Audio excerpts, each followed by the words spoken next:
Okay देखिए, Raoult's law से related जो भी डेविएशन वाले केसेस होते हैं वो हमने यहां पे डिस्कस कर लिए। अब राउल्स लॉ और डेविएशन से रिगार्डिंग एंड सीबीएसई ने 2025 में क्वेश्चन पूछा था। चलिए देखते हैं वो क्वेश्चन कैसा था और उसके बारे में क्या क्या बातचीत होकर आएगी। Let us move to that question now. देखिए यहां इन्होंने थोड़ा सा एक राइटअप दिया हुआ है क्वेश्चन कॉन्सेप्ट के बारे में। हाँ, हम सीधा कॉन्सेप्ट को ही डिस्कस करेंगे, क्वेश्चंस को ही डिस्कस करने वाले हैं। देखिए पहला जो इन्होंने स्टेटमेंट लिखा हुआ है, they are saying give one example of miscible liquid pair that shows negative deviation. आपको पता है अभी थोड़ी देर पहले ही आपको नेगेटिव डेविएशन के तो दो एग्जांपल्स लिखवा दिए गए थे। Okay fine. Further they are saying कि what is the reason for such deviation. जैसा कि मैंने आपसे कहा कि मिक्सिंग के बाद फोर्स ऑफ अट्रैक्शन क्या हो जाते हैं, बढ़ जाते हैं, इसी कारण क्या होएगा, नेगेटिव डेविएशन देखा जाएगा। तो अगर हमसे पूछा जा रहा है what is the reason for such deviation, तो हम क्या रीजन दे सकते हैं यहां पे, increase in force of attraction, increase in force of attraction upon mixing. Mixing के बाद फोर्स ऑफ अट्रैक्शन इंक्रीज होकर आ जा रहे हैं, इसीलिए कैसा डेविएशन आ रहा है, नेगेटिव डेविएशन निकल कर आ रहा है।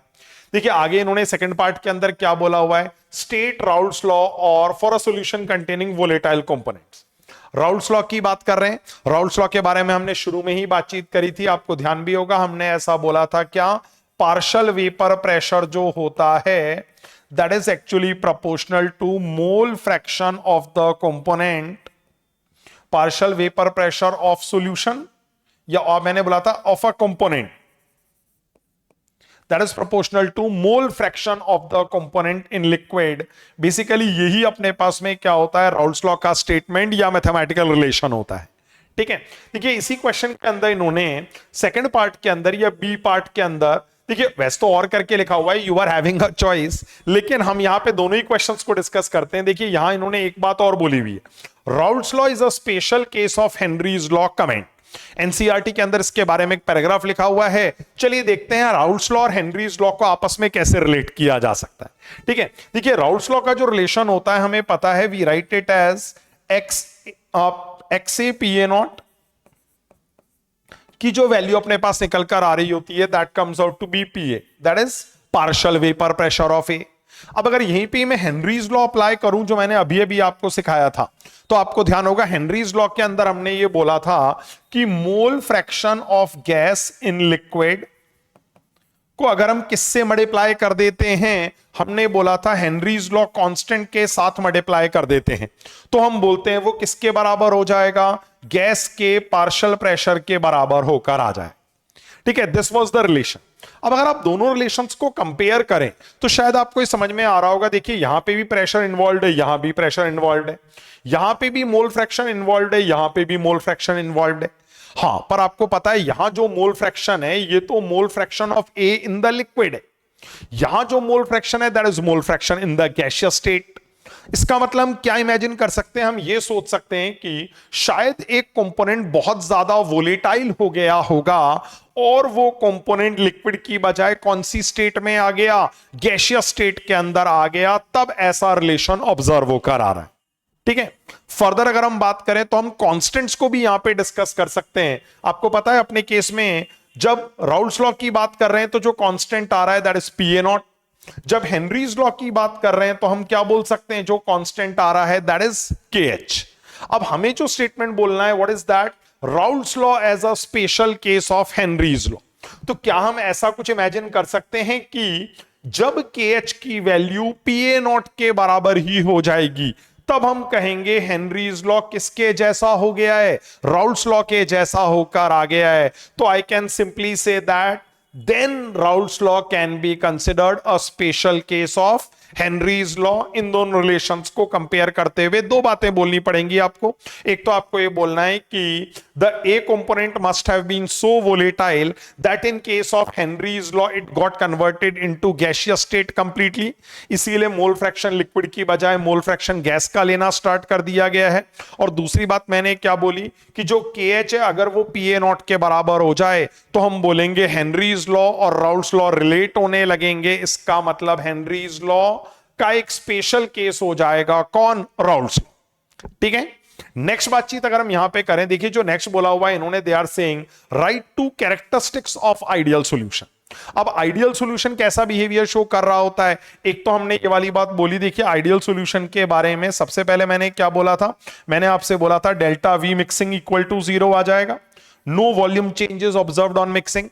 साथ में हम ऐसा भी बोल सकते हैं क्या, delta H mixing is also going to be 0, means कोई हीट एब्जॉर्ब या रिलीज नहीं होकर आएगी, क्योंकि मैंने कहा था मिक्सिंग से पहले जो फोर्स ऑफ अट्रैक्शन थे और मिक्सिंग के बाद में जो फोर्स ऑफ अट्रैक्शन है वो दोनों क्या है, सेम है। और अगर दोनों फोर्स ऑफ अट्रैक्शन सेम रह रहे हैं तो no heat will be absorbed और इवॉल्व, और अगर कोई हीट एब्जॉर्ब या इवॉल्व नहीं होकर आ रही है तो हम बोलेंगे डेल्टा एच मिक्सिंग क्या आ जाएगा, इक्वल टू 0 आ जाएगा। We can summarise it as no heat absorbed और इवॉल्व। अगर कोई हीट का इन्वॉल्वमेंट नहीं होकर आ रहा है then the case will be of ideal solution. ठीक है, देखिए आज जो अपने पास में पॉजिटिव और नेगेटिव डेविएशन है ना, उसी से रिलेटेड कभी कभी एक कॉन्सेप्ट डिस्कस किया जा रहा होता है, that is called the concept of azeotrope. अब ये एजियोट्रोप क्या है, चलें एक बार इसको भी डिस्कस करने की कोशिश करते हैं। ठीक है, okay. For now what I am talking about is a new topic, जैसा कि मैंने बोला कि हमें किसके बारे में बात करनी है, एजियोट्रोप। एजियोट्रोप, एजियोट्रोप क्या होता है एक बार समझने की कोशिश करते हैं।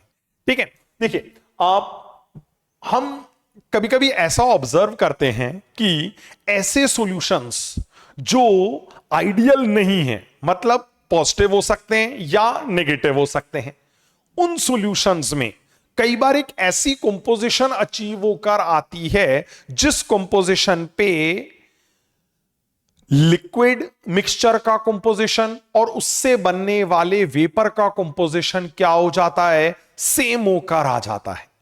ठीक है, ऐसे मिक्सचर को क्या नाम दिया जाता है, एजियोट्रोप या एजियोट्रोपिक मिक्सचर का नाम दिया जाता है। ठीक है, ओके। मैं क्या बोलने वाला हूं एजियोट्रोप के बारे में, देखिए अपने पास में a particular composition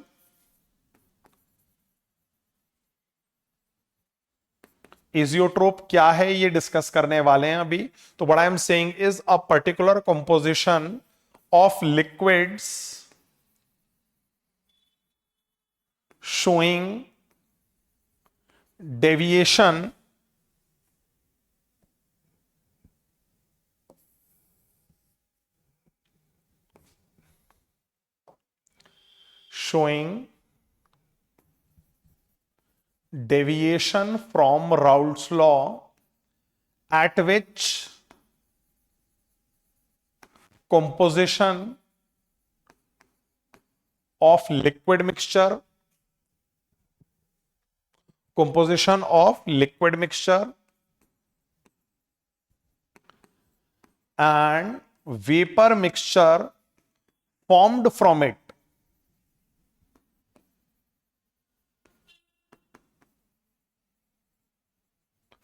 becomes same।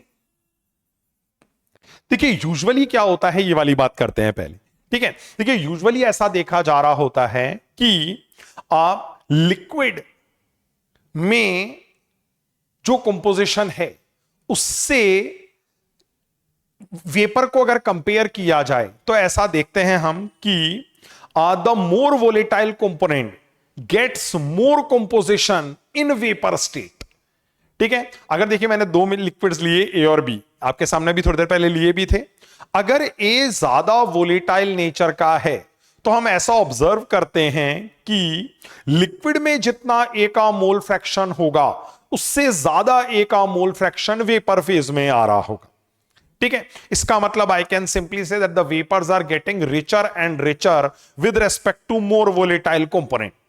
ठीक है, ऐसा नॉर्मली देखा जाता है, पर एजियोट्रोप में ऐसा नहीं होता या ये फिनोमेना फेल कर जाता है। एजियोट्रोप में क्या होकर आएगा, तो I am simply saying azeotrope में मैथमेटिकली ये सोचा जा सकता है क्या कि ए का जो मोल फ्रैक्शन कहां था, लिक्विड में था, ए का वही मोल फ्रैक्शन कहां निकल कर आ रहा है, वेपर के अंदर निकल कर आ रहा है। ये जो मैंने इंडिकेट किया हुआ है, what is this, this is basically हम बोल सकते हैं मोल fraction of A in vapour.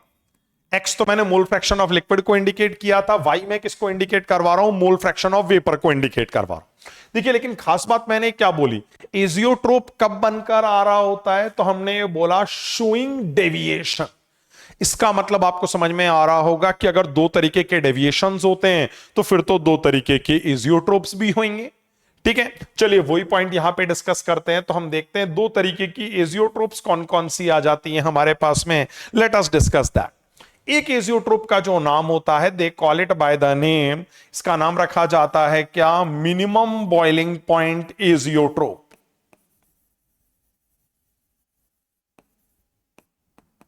क्या नाम दिया मैंने इसको, मिनिमम बॉइलिंग पॉइंट एजियोट्रोप। ठीक है, अब देखिए यहां पे मैंने पहली बार बॉइलिंग पॉइंट का कॉन्सेप्ट यूज किया है, तो चलिए एक बार बॉइलिंग पॉइंट क्या होता है ये भी डिस्कस कर लेते हैं। वैसे आप में से कई लोगों को पता होगा कि यार बॉइलिंग पॉइंट तो मैं जानता हूं सर, पानी का 100 डिग्री सेंटीग्रेड होता है। हाँ बात सही है, लेकिन वास्तव में बॉइलिंग पॉइंट की डेफिनेशन क्या है एक बार वो देखेंगे, तब चीजों को थोड़ा ज्यादा अच्छे से रिलेट कर पाएंगे। ठीक है, देखिए बॉइलिंग पॉइंट के बारे में मैं क्या बोलने वाला हूं, बेसिकली हम बोलते हैं ऐसा, temperature at which vapour pressure equal to external pressure. जब अपने सब्सटेंस का वेपर प्रेशर किसके बराबर हो जाए, एक्सटर्नल प्रेशर के बराबर हो जाए, तो उसी टेम्परेचर को हम क्या नाम दे देते हैं, बॉइलिंग पॉइंट का नाम दे देते हैं। ठीक है, अब देखिए यहां पे मैंने जैसा कि बोला, एक तरीके की एजियोट्रोप कौन सी होगी, मिनिमम बॉइलिंग पॉइंट एजियोट्रोप होगी। ठीक है, इसे कैसे इमेजिन किया जा सकता है, चलिए एक बार देखते हैं यहां पे। ठीक है, हम यहां पे क्या ऑब्जर्व करने वाले हैं, देखिए एक बार, what I am saying is, ये देखिए दो तरीके के केसेस अपन ने पढ़े थे, एक पॉजिटिव डेविएशन वाला केस था, एक नेगेटिव डेविएशन वाला केस था। मैं यहां पे दोनों तरीके के एजियोट्रोप लिख देता हूं, दोनों तरीके के डेविएशंस लिख देता हूं, फिर सोच समझ के दोनों को मैच करने की कोशिश करेंगे कि कब कौन सा डेविएशन आएगा। ठीक है, तो what I am saying is, देखिए मिनिमम बॉइलिंग पॉइंट एजियोट्रोप, दूसरा मैंने कौन सा बोला, दूसरा इज गोइंग टू बी क्या, मैक्सिमम बॉइलिंग पॉइंट एजियोट्रोप। ठीक है, ये कब कब देखा जा सकता है, देखिए एक केस मैंने यहां पे आपके सामने लिख दिया, क्या पॉजिटिव डेविएशन हो सकता है, ये केस कैसा हो सकता है, नेगेटिव डेविएशन हो सकता है। सपोज अपने को बस दिमाग लगा के इनको क्या करना है, मैच करना है। ठीक है, okay, now what I am saying is, देखिए कुछ नहीं बोला जाता तो हम पी एक्सटर्नल को क्या कर लेते हैं, पी एटीएम मतलब एटमॉस्फेरिक प्रेशर के बराबर मान लेते हैं, मतलब 760 mm ऑफ एचजी के बराबर मान लेते हैं। ठीक है, अब देखिए यहां पे क्या होने वाला है, एक बार इमेजिन करते हैं। देखिए नेगेटिव डेविएशन है, नेगेटिव डेविएशन का मतलब हम बोल सकते हैं कि वेपर प्रेशर कम आने वाला है। वेपर प्रेशर क्या आने वाला है, कम। अब देखिए वेपर प्रेशर कम आने वाला है, इसका मतलब हम बोल सकते हैं कि उसे 760 तक के लेवल तक पहुंचाने के लिए बहुत ज्यादा गर्म करना पड़ रहा होगा। ठीक है, क्यों, देखिए वेपर प्रेशर ओरिजिनली कम है, जब तक 760 नहीं होएगा तब तक बॉइलिंग पॉइंट नहीं आएगा। तो आई can simply say that vapour pressure अगर कम है तो हम ऐसा बोल सकते हैं इसको बहुत ज्यादा हीट करना पड़ेगा, और बहुत ज्यादा हीट करना पड़ेगा मतलब क्या होएगा, मैक्सिमम बॉइलिंग पॉइंट अचीव होकर आ रहा हो। ठीक है, that's why I am using the word maximum boiling point के केस में एजियोट्रोप कौन सा वाला डेविएशन शो करेगा, नेगेटिव डेविएशन। दूसरा यहां पे सोच के देखिए, अगर पॉजिटिव डेविएशन है तो हम बोल सकते हैं वेपर प्रेशर कैसा है, ज्यादा। क्यों, क्योंकि मिक्सिंग के बाद फोर्स ऑफ अट्रैक्शन कम होकर आ गए। अगर वेपर प्रेशर ज्यादा निकल कर आ रहा है तो what I can simply say is, इस बार जो एजियोट्रोप हमारे पास होएगा that is going to be कौन सा, मिनिमम बॉइलिंग पॉइंट वाला azeotrope. Why, because vapour pressure already ज्यादा है, शायद थोड़ा सा गर्म करते ही 760 का लेवल अचीव हो जाएगा और क्या आ जाएगा, बॉइलिंग पॉइंट ऑब्टेन होकर आ जाएगा। इसीलिए इस एजियोट्रोप का नाम क्या रखा जा रहा होता है, मिनिमम बॉइलिंग पॉइंट एजियोट्रोप नाम रखा जाता है। एक इंपॉर्टेंट बात जो अपने को जरूर ध्यान रखनी रहेगी, वही यहां पे मैं बता देता हूं आपको। व्हाट इज दैट, तो हम देखते हैं क्या कि एक एजियोट्रोप जो होता है उसे फ्रैक्शनल डिस्टिलेशन के थ्रू फर्दर कंसंट्रेट नहीं किया जा पाता। वाई, बिकॉज देखिए फ्रैक्शनल डिस्टिलेशन का कॉन्सेप्ट ही यही होता है, the vapour should get richer and richer with respect to more volatile component, पर ऐसा यहां पे नहीं होकर आ रहा है। इसीलिए मैं यहां पे ये वाली बात लिख भी देता हूं, क्या, मिक्सचर कौन सा वाला, एजियोट्रोपिक मिक्सचर। बेटर है डायरेक्टली वही बात करें।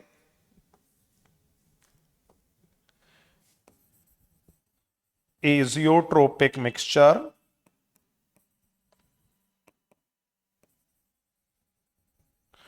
cannot be separated by fractional distillation।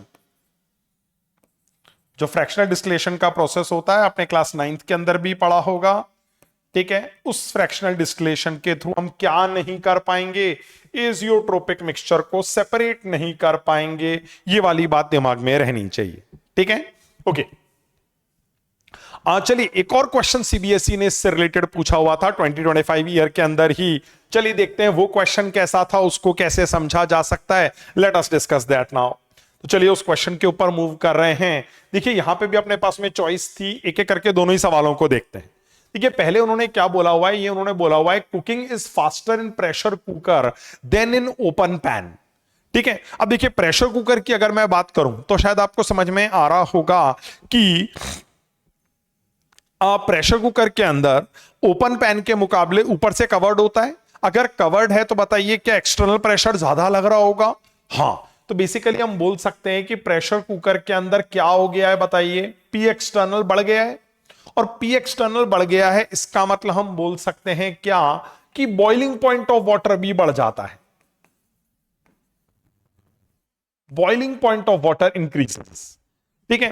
देखिए आपको पता है जैसा कि मैंने बोला कि जब तक वेपर प्रेशर एक्सटर्नल प्रेशर के बराबर ना हो जाए तब तक बॉइलिंग पॉइंट नहीं आता। एक्सटर्नल प्रेशर बढ़ गया है, इसका मतलब वेपर्स को ज्यादा प्रेशर एक्सर्ट करना पड़ेगा ताकि वो क्या अचीव करें, बॉइलिंग पॉइंट का लेवल अचीव करें। तो what I M simply saying is जब पी एक्सटर्नल क्या होएगा, ज्यादा हो जाएगा, तो पानी का बॉइलिंग पॉइंट बढ़ जाता है। कहां? प्रेशर कुकर के केस में। इसीलिए हम देखते हैं क्या होता है, कुकिंग बहुत फास्ट होकर आ जाती है relative to an open pan. तो बेसिकली इसका जो मेन कॉन्सेप्ट है वो यही रहता है, ठीक है। चलिए नेक्स्ट बातचीत यहां पे करने वाले हैं। देखिए इन्होंने क्या बोला हुआ है अपने को सेकंड वाले पार्ट में, on mixing liquid X and Y.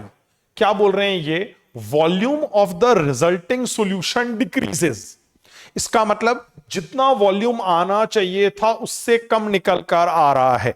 क्या आपको ऐसा फील हो रहा है? पक्का दोनों के बीच में अट्रैक्शन डेवलप होकर आ गए होंगे, इसीलिए यहां पे वॉल्यूम एक्सपेक्टेड से कम आ रहा है। और अगर अट्रैक्शन है इसका मतलब बताइए कौन सा वाला डेविएशन हो गया। इन्होंने पूछा भी है आगे, what type of deviation from Raoult's law is shown by resulting solution. क्या हम बोल सकते हैं अट्रैक्शन बढ़ने पे तो नेगेटिव डेविएशन देखा जाता था? और अगर नेगेटिव डेविएशन है तो we can simply say what type of deviation is observed, negative deviation is going to be observed from Raoult's law. अभी थोड़ी देर पहले अपन ने डिस्कस किया भी है, ठीक है। आगे क्या बोल रहे हैं, what change in temperature would you observe after mixing liquids A and X and Y. तो हमने ये बोला था कि टेम्परेचर में क्या आएगा, इंक्रीज आता हुआ देखा जाएगा, क्योंकि मिक्सिंग के बाद में स्ट्रॉन्ग बॉन्ड्स बनकर आ रहे हैं। प्रोसेस कैसा होगा नेचर में, एक्सोथर्मिक होएगा। और अगर एक्सोथर्मिक होएगा तो हम क्या देखेंगे, what change in temperature will be observe, temperature will be seen to be increasing. Temperature क्या होएगा, बढ़ता हुआ देखा जाएगा, ठीक है। ओके, इसका जो सेकंड पार्ट है चलिए एक बार ये भी डिस्कस करते हैं। What they are saying is define azeotrope. अभी अभी हमने थोड़ी देर पहले डिफाइन किया एजियोट्रोप को। आगे क्या बोल रहे हैं देखिए, what type of azeotrope is formed by negative deviation from Raoult's law. अभी अभी हमने देखा था नेगेटिव डेविएशन जब था, इस केस में हमारे पास कौन सा बनकर आ रहा था, इफ यू रिमेंबर मैंने बोला था अभी आपसे, इसके अंदर क्या बनेगा, मैक्सिमम बॉइलिंग पॉइंट एजियोट्रोप बनता हुआ देखा जाएगा। वही अपने को यहां पे डिस्कस करना है, ठीक है। वैसे पहले आपको बताया जा चुका है लेकिन हाँ फिर भी मैं बोल देता हूं, क्या मैक्सिमम बॉइलिंग पॉइंट वाला एजियोट्रोप फॉर्म होकर आता है कब, जब हम बोलेंगे नेगेटिव डेविएशन आ रहा है। तो फर्दर ये कह रहे हैं चलिए इसका एक एग्जांपल भी दे दीजिए। तो हम एग्जांपल के अंदर नेगेटिव डेविएशन का एक एग्जांपल ले सकते हैं। हाँ, एनसीईआरटी के अंदर जो एग्जांपल मेंशन्ड है, चलिए मैं वही एग्जांपल एक बार ले लेता हूं।